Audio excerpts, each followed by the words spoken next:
Now is it working? Yes, there it goes.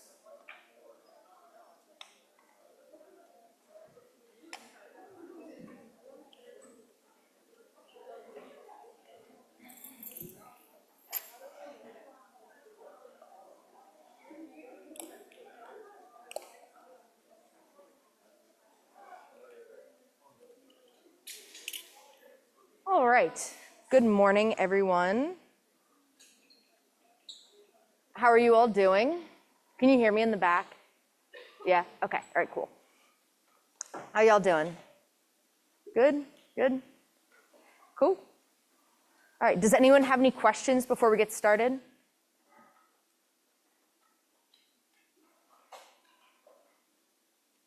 All right, sweet.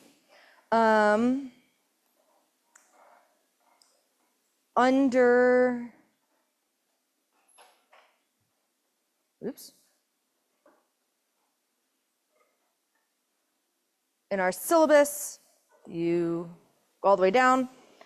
You can see that Veterans Day has now been corrected. Thank you to the student that pointed that out. Also, all of the survey due dates have been added. They were highlighted in yellow because they can't be turned in late. So make sure you pay attention to the fact that your first survey is due next Monday. And remember, you have to complete all of them in order to get that chunk of your grade. So make sure you do it. It should only take you about 5 minutes. So yeah, just do it. Cool.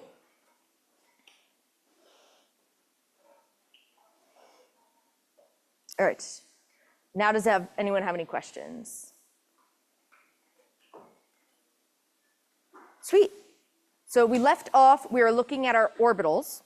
So we had said that we were kind of building up to trying to understand how our molecules are forming.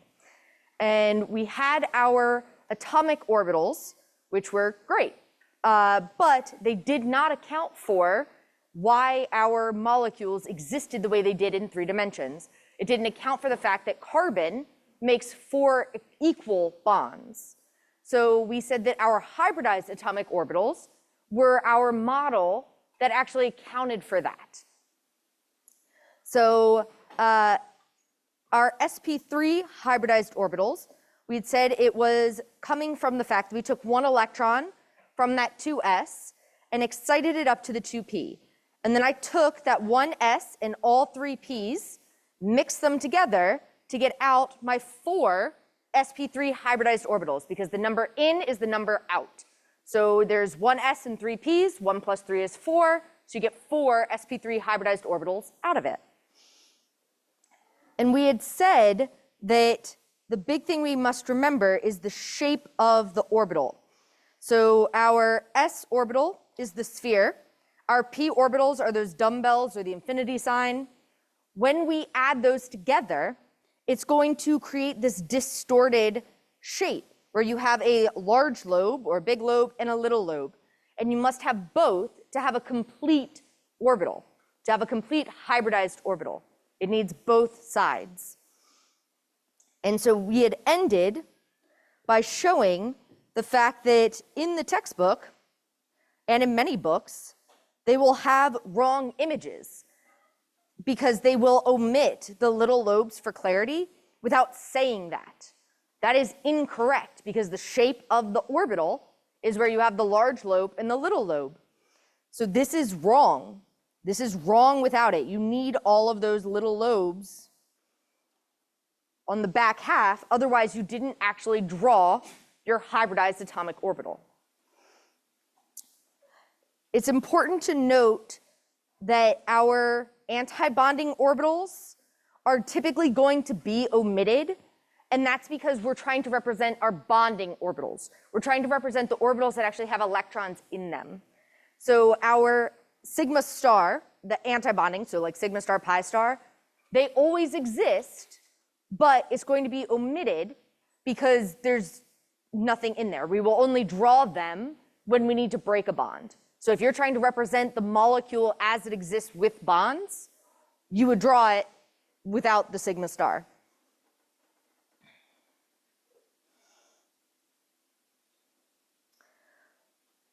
To know how many orbitals you need, I like to do that 1 plus 3 is 4, is my little trick to remember you make 4 of them. That's how many hybridized atomic orbitals you need. When you want to draw the atomic orbital representation of your molecule, you want to draw the orbitals of each atom and then just put them all together. Since our hybridized atomic orbitals are going to give rise to our bonds, we're going to be able to draw them where you would draw the lines. They actually belong on the lines. They're what make the lines. So when you want to draw the atomic orbitals that exist for methane, you would start by putting carbon in the middle, and then you would draw all of carbon's atomic orbitals where you have the large lobe on one side, the little lobe on the other, indicating that essentially the carbon atom is basically your nucleus. And you would put it in the same place where you would put the bond. So we get one that's straight up and down, one that's kind of off to the right. Then I like to represent the ones that are wedged by doing a bold circle and then showing that the little lobe is going away. I do it as a dotted line. So then the hashed line or the dashed line would have this dashed big lobe and then the bolded little lobe. At the end of each of these is where we would see our hydrogens. So then we draw our circles at the end of each one. And then we just put hydrogen in the middle to again represent the nucleus. The letters don't have to be there. That's technically not necessary. Those are just to kind of make it a little bit clearer. But you could draw all the orbitals without having the C or the H's. The little lobes you have to have. The last thing that's missing is my shading, that phasing. The phasing indicates that they are compatible so that the bonds actually exist. So I'm going to shade in my big lobe and the hydrogen. I just got to make sure that it matches that s orbital. So my sp3 hybridized orbital, the big lobe that is overlapping with the hydrogen's s lobe, s orbital, they just have to match. So you could also do the shading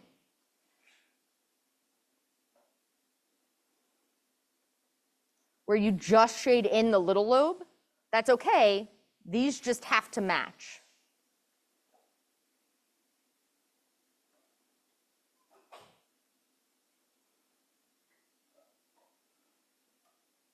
Both are absolutely correct. It's just whichever one's your preference. I usually like to color in the big ones. I don't know, it's just kind of fun. It's like coloring. So those are the ones that I usually shade. It's also usually easier to see that they're actually shaded.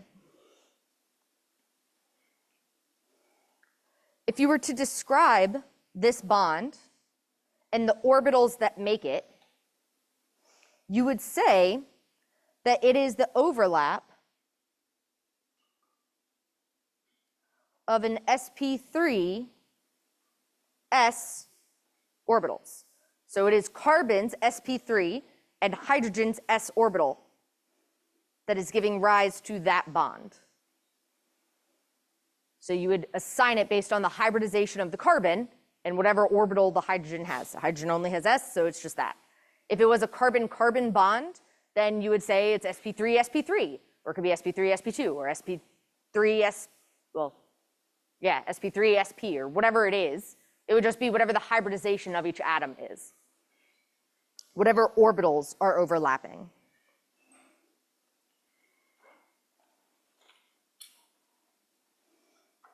All right. Are there any questions about that? Okay, because sp2 and sp are essentially the exact same thing, just again. So when we look at our sp2 hybridized orbital, it is now 33% s and 67% p. Our sp2 hybridized orbitals are going to be any time that we see a double bond, we see a carbocation, so that's a carbon with a positive charge. Every carbocation will be sp2 hybridized for this class. And anytime you see a lone pair of electrons in resonance, it is also likely going to be sp2. The bond angle is going to be 120 degrees, and your geometry is trigonoplanar. So when we look at something like boron, our BH3,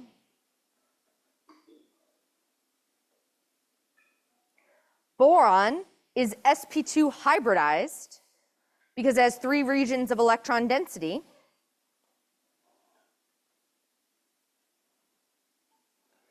So we get our 1s orbital and the 2p orbitals are going to be what get mixed together. So we mix that together to get out our 3 sp2 hybridized orbitals that then overlap with the hydrogens. The p orbital still exists. This front p orbital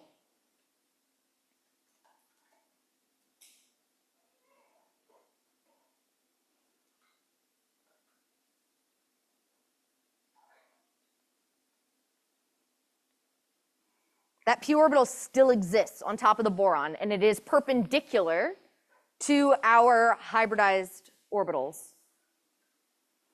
I can't show it actually coming straight out at us, so that's why I draw it on an angle. So, because they did it just as like a circle, because you can't see the back half, so I just offset it to make it easier to actually see.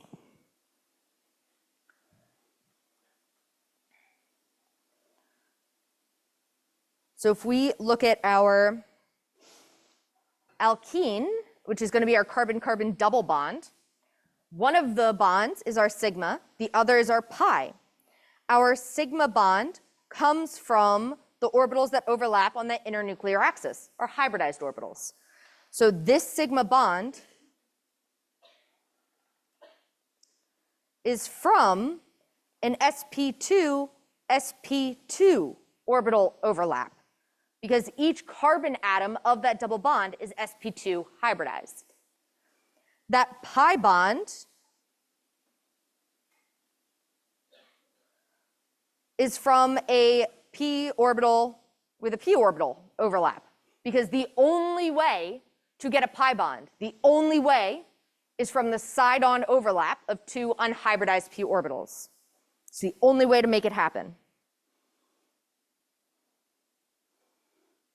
So what we're doing is we are taking that 2s orbital, or electron, had excited it up, and what we're doing is we're taking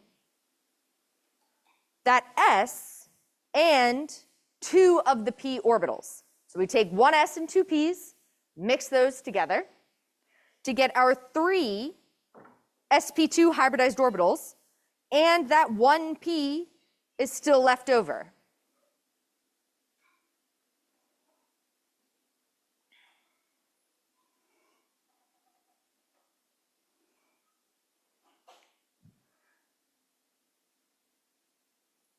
In the case of a carbocation,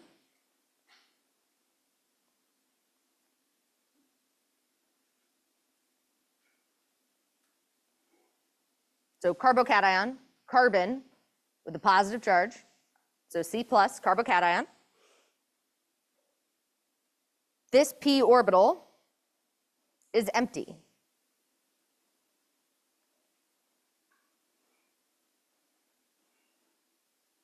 And then you would get your bonds from your hybridized orbitals. So what this looks like is we are taking the 1s and the 2 p's. 3 go in, 3 come out, so you get 3 sp2 hybridized orbitals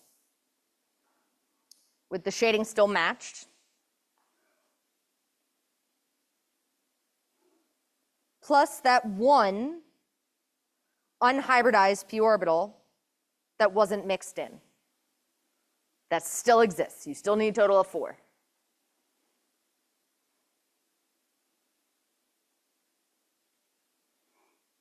And we can remember that we get 3 sp2s from that 1 plus 2 equals 3.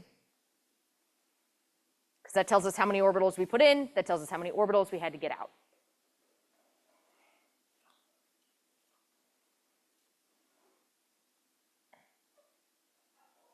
Yeah.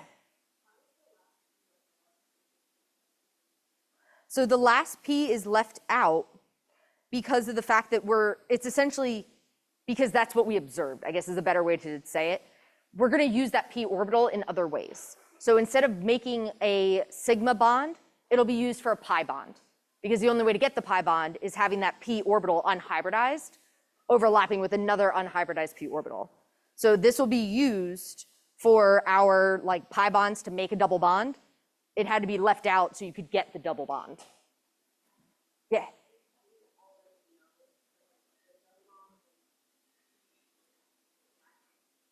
Okay, yeah, so if you didn't already know that there was a double bond, you could essentially count the regions of electron density, and that also tells you how many orbitals you needed to mix.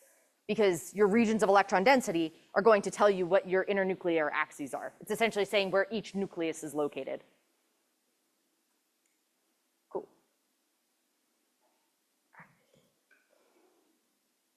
Then let's look at sp. For our sp hybridized orbital, it is now 50% s, 50% p, because there's one s and one p. This is where we see our triple bond or 2 double bonds.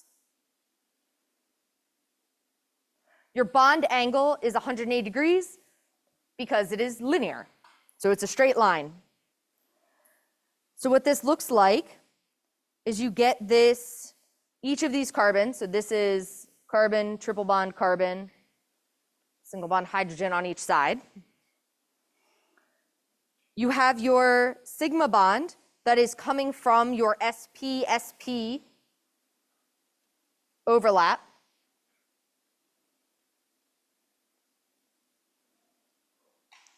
And then each of your pi bonds are from that pp overlap because that's the only way to get a pi bond. So we're going to have 2 unhybridized p orbitals left over. We have the ones that are straight up and down, and then the ones that are 90 degrees to that are coming out at us. Those are the 2 p orbitals. It's the whole thing. You have the top lobe and the bottom lobe is one piece. That's one p orbital. The other one comes out at us and goes into the plane. So what we're doing is we are just taking the 1s and the 1p, mixing those together. So 2 in, 2 out. So we get 2 sp hybridized orbitals and our 2 unhybridized p orbitals left over. Those still exist.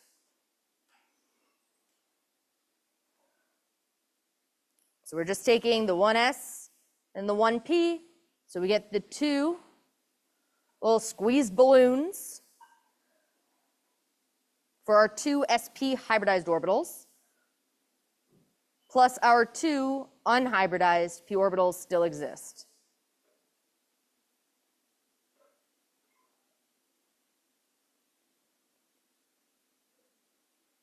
Are there any questions? Oh, yeah.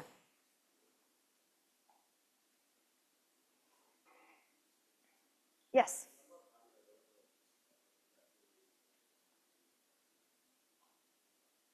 Yeah, the number of hybridized orbitals is going to be directly related to our number of bonding regions. Yeah, absolutely. Be careful. Well, be careful, because your lone pairs might also occupy that. So you might have a non-bonding region. So it's the regions of electron density. Yeah. Also with that, you also need to be careful of resonance. Because resonance, you need to look at the resonance hybrid to know the actual number of regions of electron density. Because remember, each resonance structure is not correct. It's the average of them that is correct. And so we're actually about to look at that on the next slide. But again, because that was a very good question, so I want to make sure it's like super clear that what our hybridized orbitals are going to be used for are sigma bonds or lone pairs of electrons, which actually let's just. And then our p orbitals are going to be pi bonds or empty if we're looking at a carbocation. That's what we're using those orbitals for when we're making our molecules.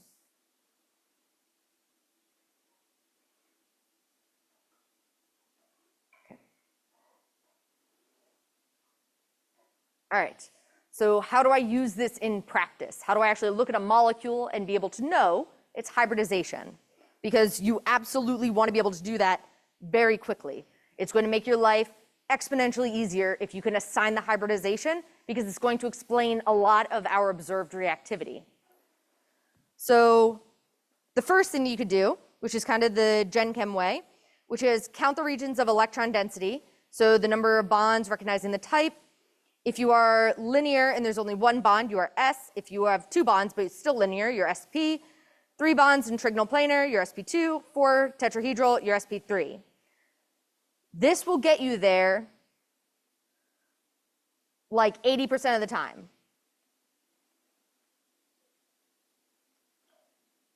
It won't work when there's resonance.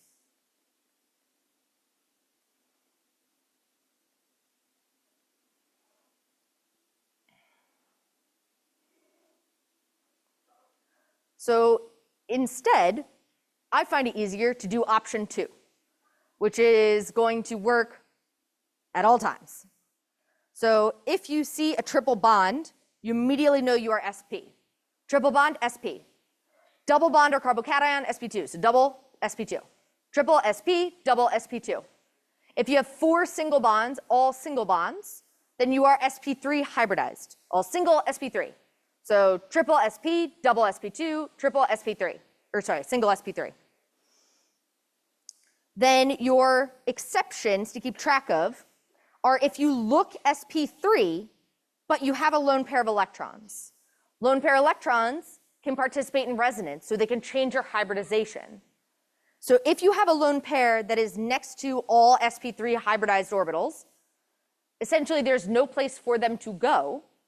Your atom stays SP3. If you have a lone pair of electrons that is next to an SP2 or SP, you're gonna have resonance, so you're going to be SP2. So if you look SP3, but you have a lone pair next to an SP2, you're SP2. This is the one that usually trips students up, because they can usually quickly identify these, and then they forget about resonance.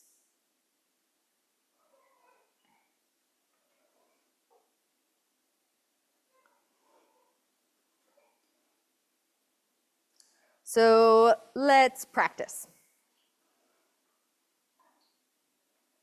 So if I look at this, I'm going to start with the carbon on the left, the leftmost carbon. This carbon, what is the hybridization of that carbon? SP2, how do you know? It's a double bond, SP2. It is on the double bond, it is SP2.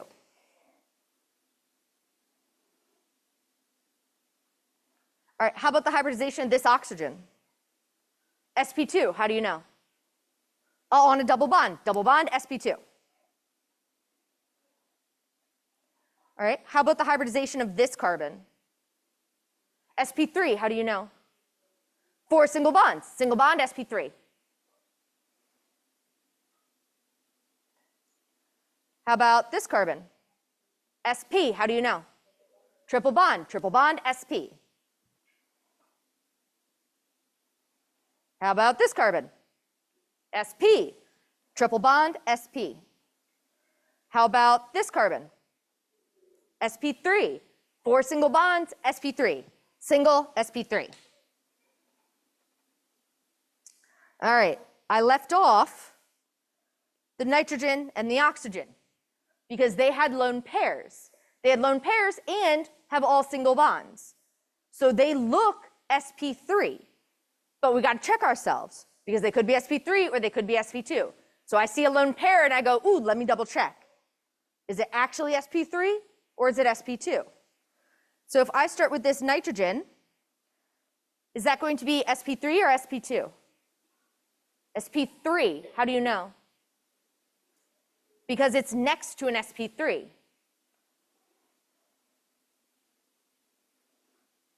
And if there had been other carbons, you would just check any other carbons. You check in every direction to see if it's sp3 or sp2. If you have one sp2, you automatically become sp2. If it's all sp3, then you stay sp3. So looking at this oxygen, what is that? That's sp2, because I see that I am next to an sp2 hybridized carbon. That makes that oxygen sp2. It is going to be able to participate in resonance. sp3 hybridized atoms cannot do resonance. They can't. It is impossible. By definition, they cannot do resonance. Only sp2 and sp hybridized orbitals can do resonance. If you have resonance, you are not sp3. We're going to have resonance here.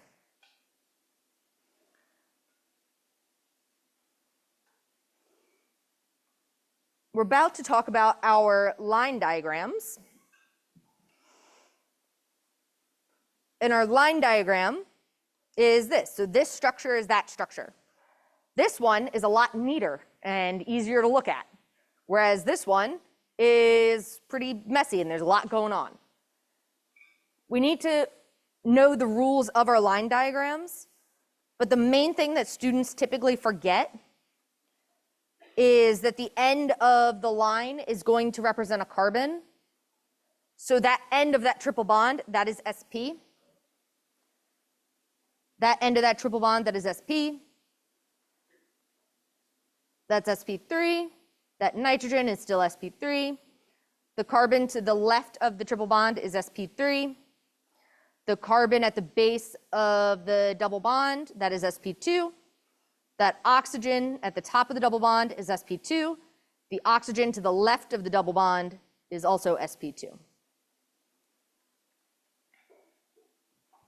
It's all the same hybridization assignments that we just did on the Lewis structure. It's just, that's our line diagram.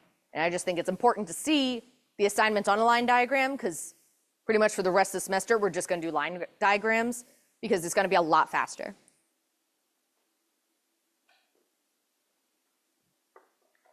All right, does that make sense how you would assign hybridization? Are there any questions about assigning hybridization? It's usually something students struggle with, and you want to get good at it like right now because it's going to make your life so much easier.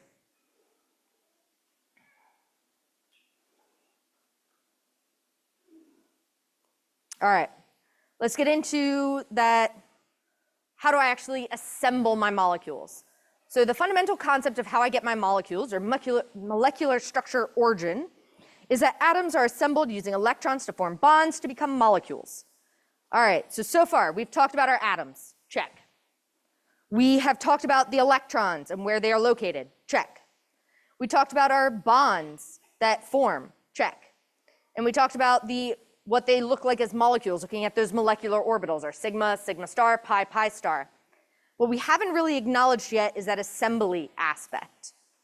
So when we look at the assembly of our molecules, connectivity matters. It is going to determine our actual molecule.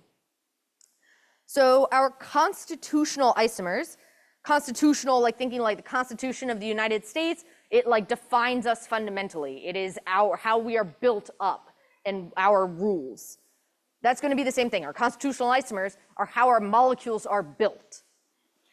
So two molecules can have the same molecular formula, but different connectivity. That makes them constitutional isomers. So for example, we have dimethyl ether and ethanol. Both of these have 2 carbons, 6 hydrogens, and 1 oxygen. It's just arranged differently. I have an oxygen in the middle here, whereas I have an oxygen on the end there. The oxygen in the middle, that dimethyl ether, this is an aerosol propellant.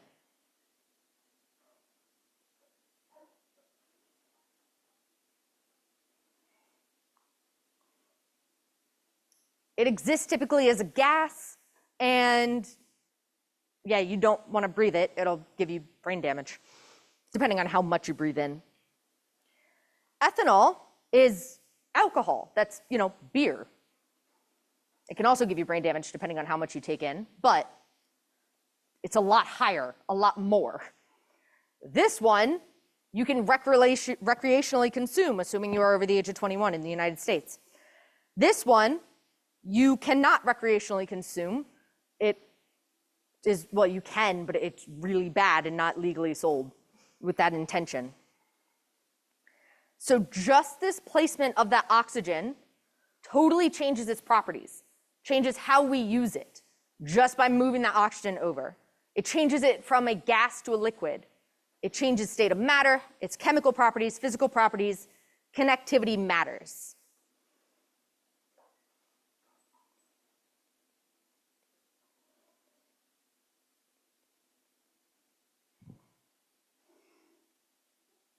It's going to be very important that you keep track of how they come together. Yeah. Mm-hmm.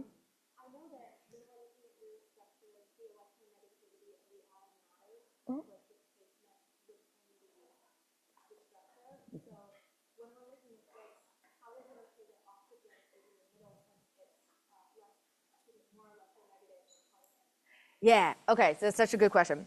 So before, I told you that when you're trying to make your Lewis structures, in general, you want to put the less electronegative atom in the middle, and then you want your more electronegative atoms on the outside.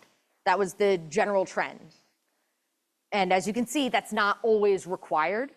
So the thing that you need to pay attention to is that you can put your more electronegative, it can go in the middle.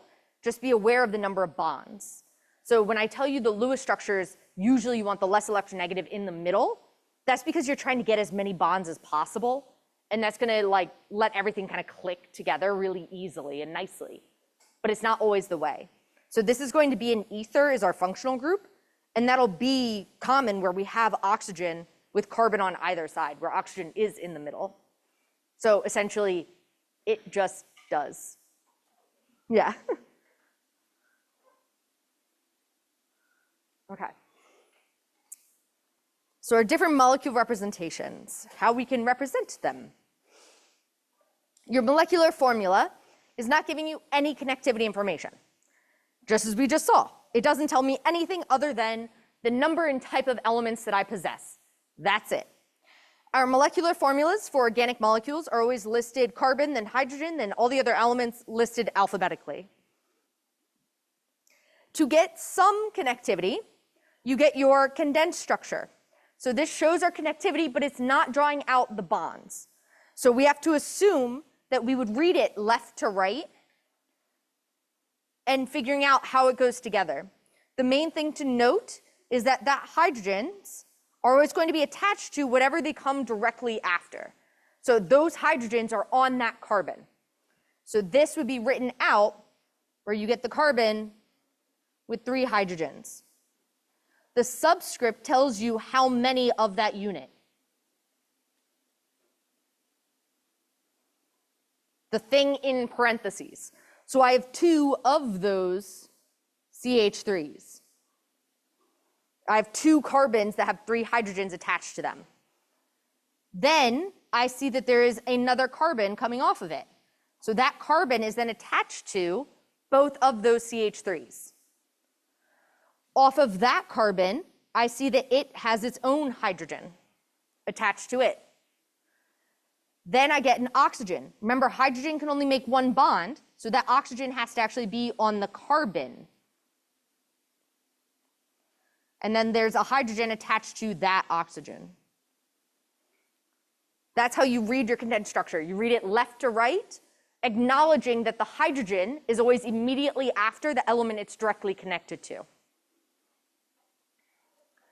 It doesn't actually show you your bonds, so we are assuming double or triple bonds where necessary to fill octets. Our partially condensed is going to show some connectivity and some bonds. Or it shows connectivity and just some bonds are drawn in. So it's usually done for emphasis to make it really clear that, oh hey, this OH is attached to the middle carbon. So it just makes it really clear. You can either write your CH3 as if you're just reading left to right, or if you're drawing in the line, drawing in the bond, you have to flip this around to show that the carbon is attached to the carbon. So if you're drawing it where you have the line, you need to show the element that's directly connected to. If you try to draw this,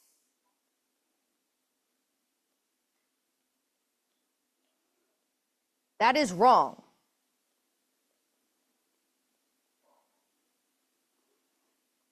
Because hydrogen can only make one bond.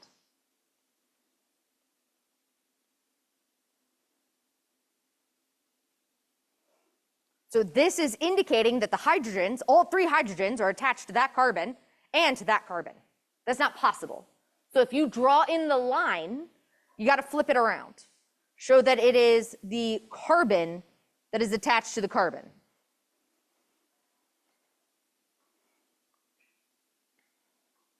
Those are partially condensed. Condensed and partially condensed are the predominant form that is used on standardized exams. So like your MCAT, your GRE, the DAT, all of those will typically use condensed and partially condensed because it's really good at shrinking down structures while giving you still the connectivity information. So I recommend getting really good at those before you take a standardized exam, essentially. I will usually include some questions on my exams and my quizzes that have them, just to make sure that you're good for that later on. But usually we're going to be really explicit about our connectivity, and that's where we see our Lewis structures and our bond line diagrams.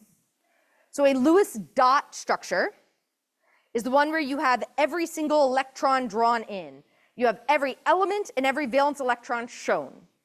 So it gets written out like that, but with your hydrogen still present. A normal Lewis structure, or a Kekulé structure, is where you use the lines to represent all of your bonding electrons, and then still every non-bonding electron, every lone pair must be shown, every atom is still shown. You draw everything in. This takes a long time to draw. So instead, we are going to use bond line diagrams. They're going to quickly draw our organic molecules and do that by making a lot of assumptions. But that's where we're going to spend most of our time, is we're going to get really good at drawing bond line diagrams. All right, so the rules. Also, your bond line diagrams are sometimes known as skeletal. Just be aware of that. All right, so for the rules, what must be drawn? You must have every hydrogen on a heteroatom. Heteroatoms are anything that are not carbon or hydrogen. Those are heteroatoms. It's everything else. So every heteroatom itself must also be drawn. Everything that isn't carbon or hydrogen must be explicitly written. Every formal charge that exists must be explicitly written. Every positive charge, every negative charge, you must write it. If nothing is written, you assume that it is neutral. And multiple bonds must also be drawn in. So our double bonds and our triple bonds, we won't assume them. We will draw them. What we get to assume are going to be our carbons. They're at the ends of every line. So we're going to assume our carbons as the end of our lines. We're going to assume hydrogens that are on carbon.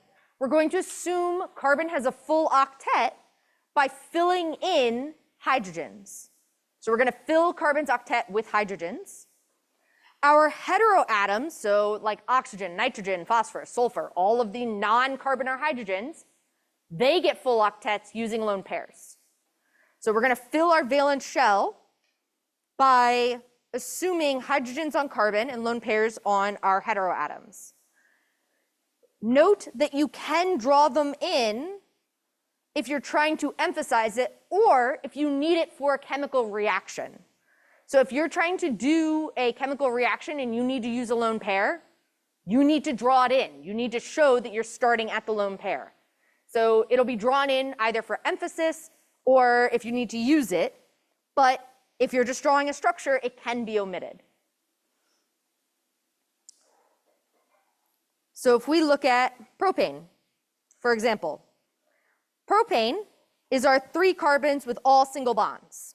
So you get carbon, carbon, carbon, all in a straight line. That is our Lewis diagram. Once I take into account my bond angles in the partially condensed, I get this kind of zigzag where I still have the carbon, carbon, carbon, but I see that the 2 hydrogens are kind of pointing up. I get this V-type shape when I acknowledge that that carbon is tetrahedral. So then my lines become, the ends are where the carbons were. So I put lines in to omit those carbons to make it faster to draw. Then I see that all of these are hydrogens on carbons, so they can also be omitted. So my line diagram is just this little peak. So this structure gets abbreviated like that. This is a lot faster to draw. That's why we do it. All right. So if I look at 2-butanone, I see that I have my carbon, and since this is a Lewis structure, I should have 2 lone pairs on that oxygen. I see that I have 4 carbons straight across, so I'm going to do this zigzag pattern to get my, so there's 1, 2, 3, 4. I have 1, 2, 3, 4. The end of every line where there's nothing written, I assume a carbon. If an element is written, that's what's at the end of that bond. So here I have oxygen drawn in at the end of the double bond. Some students will make mistakes where they think that there's another carbon in the middle because they remember the end of lines represent carbon. That's only if nothing's written. If something's written, that's the element that's there. So there's an oxygen here. There are only 4 carbons. Then this oxygen's lone pair can get assumed. So I don't have to draw them in on that oxygen. I assume that the lone pair still exists, the 2 lone pairs.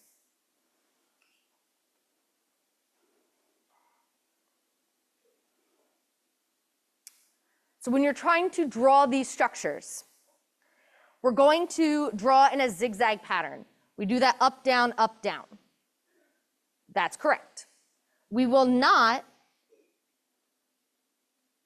do these lines. We're not going to try to draw them straight or try to have wonky bond angles. We're going to acknowledge that it is tetrahedral, and we're going to try to draw it in that lowest energy conformation, which is the zigzag going back and forth. This is the most stable. It's lowest energy, low energy stability.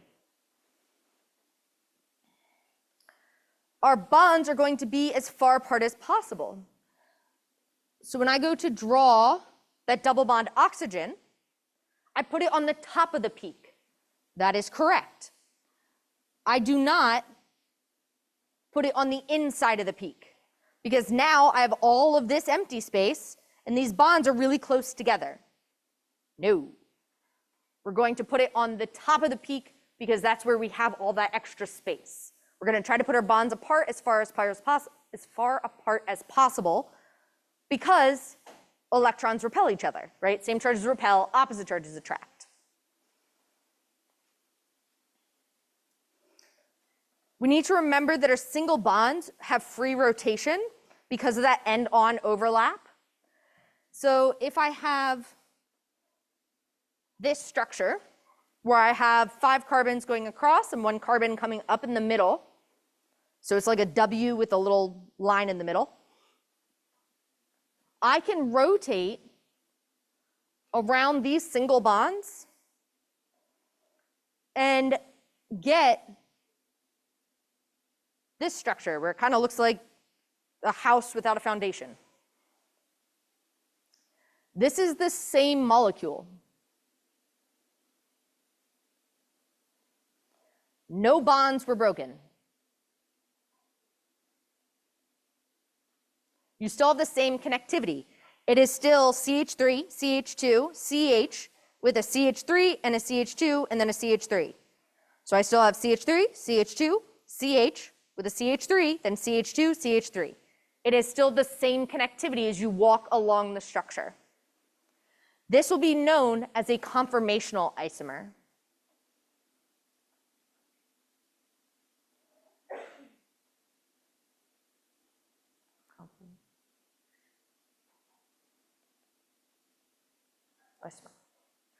So conformational isomer is where you have the same molecule just drawn in a slightly different way. It's higher energy, less stable because it's not zigzag, but it's still acknowledging my tetrahedral geometry. So if I were to draw in the hydrogens on this carbon, I put them on that side, right? So if I were to draw in my hydrogens, they go on the edge of the peak, whereas here they would push down. Right? You always go to whichever side has the most space. That's where you put your hydrogens. That's where you draw in the rest of the bonds.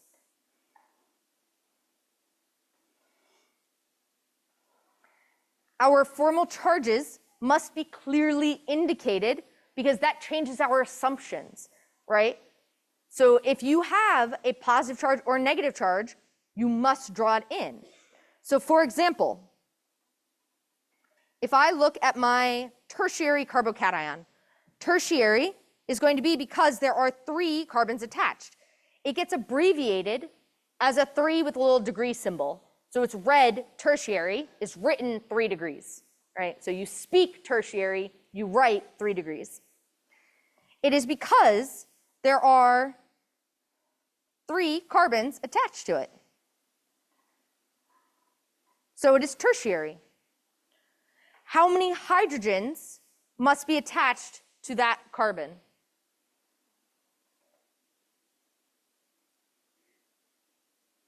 Zero. There are 0 hydrogens because the formal charge is there. Remember, neutral carbon makes 4 bonds. If I have a positive charge, I can't have all those lines. So if I think about, okay, how many do I have? Remember, the formal charge is going to be equal to your valence electrons minus the dots minus the lines. So my formal charge is a positive 1. My valence electrons for carbon is still 4. So then my question is, how many do I need? So I need to have a total of 3.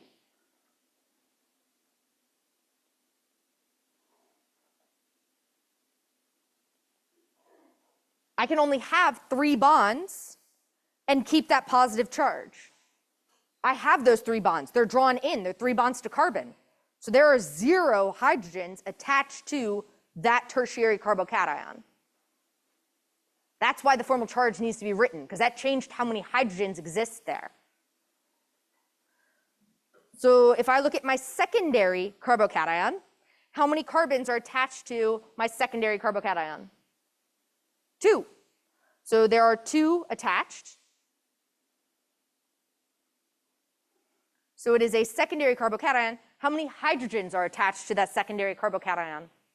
1, because I still need a total of 3 bonds to keep that positive charge.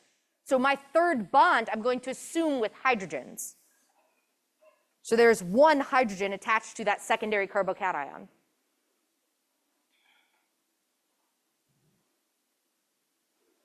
All right, for my primary carbocation, how many carbons are attached to my primary? 1. Just the one to the left.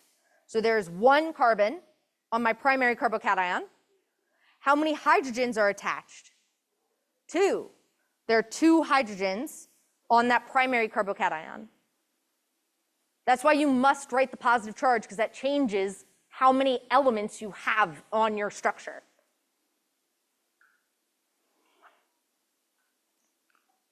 We're going to do the same thing with our lone pairs. Sorry, there are people still writing.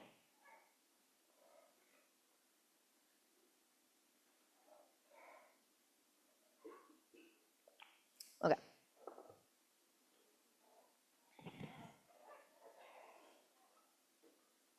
We look at our lone pairs on our heteroatoms. So this neutral oxygen How many lone pairs of electrons are on that neutral oxygen? 2. Because you're going to assume a full octet. I only see 4 electrons, so I need 4 more to exist. It is going to be 2 lone pairs to get to 4 non-bonding electrons. All right, how many lone pairs are on this oxygen with a positive charge?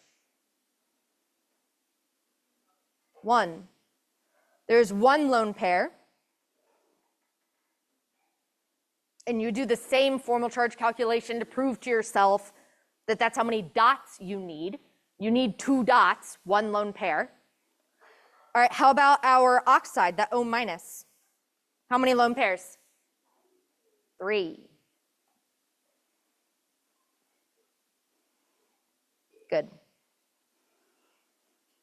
So you must write a charge if the charge exists. If there is no charge, write nothing.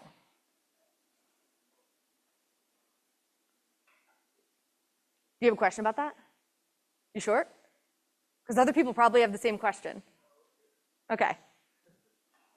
Does anyone have any questions about that? Yeah.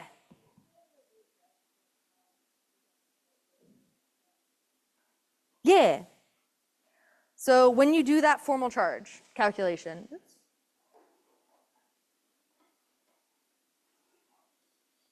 so it's our valence electrons minus our dots minus our lines.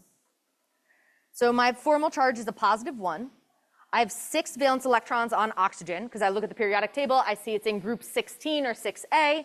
Also, I can count left to right to go lithium 1, beryllium 2, boron 3, carbon 4, nitrogen 5, oxygen 6. I'm trying to solve for the number of dots. I want to know the lone pairs. That's what we're assuming. And I see that I have 3 lines. They're the double bond and a single bond, but that's 3 lines total.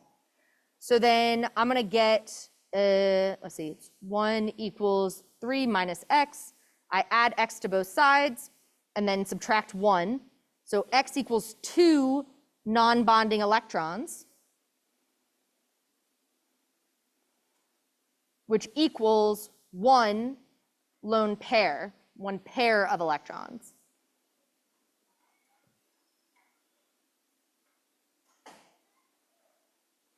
So when you do the same equation for the oxide, you just would have 1 line. You would end up with a total of 6 as x equals 6, which would then be 3 lone pairs for your oxide. Yeah. So for your line diagrams, the lone pairs can be assumed. So you don't have to draw them in, but you need to remember they exist. And so I do recommend starting out, go ahead and draw them in to get good practice. And also it'll help remind you where your electrons actually exist. So I always tell students that, like, if you are losing track of your lone pairs, you're losing track of your hydrogens, draw them in. Because it's not wrong to draw them in, it's just it takes more time. So to actually draw it quickly, we're gonna assume it. But in the meantime, if you're not getting it right, draw them in, take the time. It's worth the time to you then to draw them in. Cool. Any other questions about the lone pairs or hydrogens? All right, so then we're going to assume those wedges and dashes for our 3-dimensional structures. So our wedges are going to indicate that the wider part is sticking out of the plane. So the triangle is starting at that center carbon, and then this carbon atom is what's coming out at us. So that's that wedge is saying that it's pointing out at you. The fat part points at you. For our dash, the wider part points away from you. So this carbon atom is into the page, going away from us. Our lines are in plane with the page. So these lines are actually like on the page directly.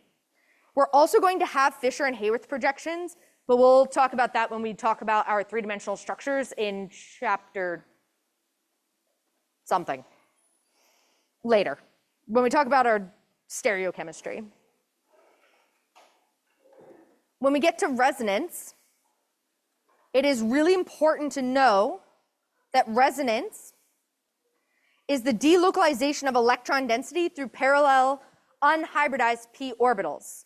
That's why you need to know the hybridization, because that tells you how many p orbitals you have. that tells you if you can have resonance. Resonance is going to be a major stabilizing effect. We're going to use it every day from here on out. All right, have a wonderful day. I do have office hours right after this in 10:41. What's up?